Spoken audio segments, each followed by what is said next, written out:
د غزني ښاروالۍ مسؤلین وایي په تېر 1404 لمریز کال کې د 230 میلیون افغانیو په لګښت د ښار بیارغونې او ښاري اسانتیاوو اړوند 28 پروژې بشپړې او ګټې اخیستنې ته سپارلې دي.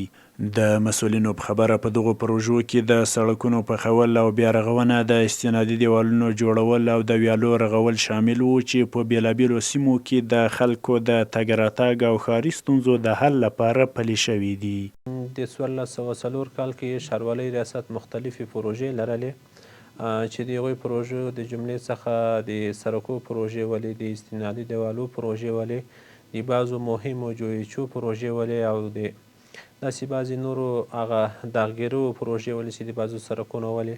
لله الحمد د 1404 کال په سر کې چې کومې شروع سوې ولې د 1404 کال تر پایه پورې په ښه شفاف ډول باندې الحمدلله د 210 میلیونه شاوخوا په لګښت باندې سرته ورسېدلې. د غزني یو شمېر اوسیدونکي د ښاروالۍ له ترسره شویو پروژو هرکلی کوي، خو وایي چې لا هم ښار د منظم سړکونو، پاکوالي، ویالو جوړولو، شنو سیمو او نورو ښاري خدمتونو په برخه کې لا زیاتو کارونو ته اړتیا لري. ما اول از ریاست شورولی غزنی به اندازه ممنون هستیم.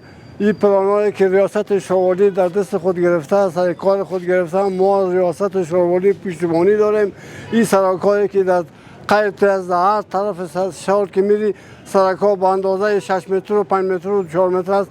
مسلمان بسیار در تکلیف است، مشترات بسیار در تکلیف است. خوشحاله یو له دغه ښاروال څخه طرف نه او د دولت له کارکوونکو نه چې دلته موږ تاسو ته خدمت کوي او د صفاهي په هکله باندې د خلکو د خدمت په خاطر باندې بیخي زیات خوشحاله یو.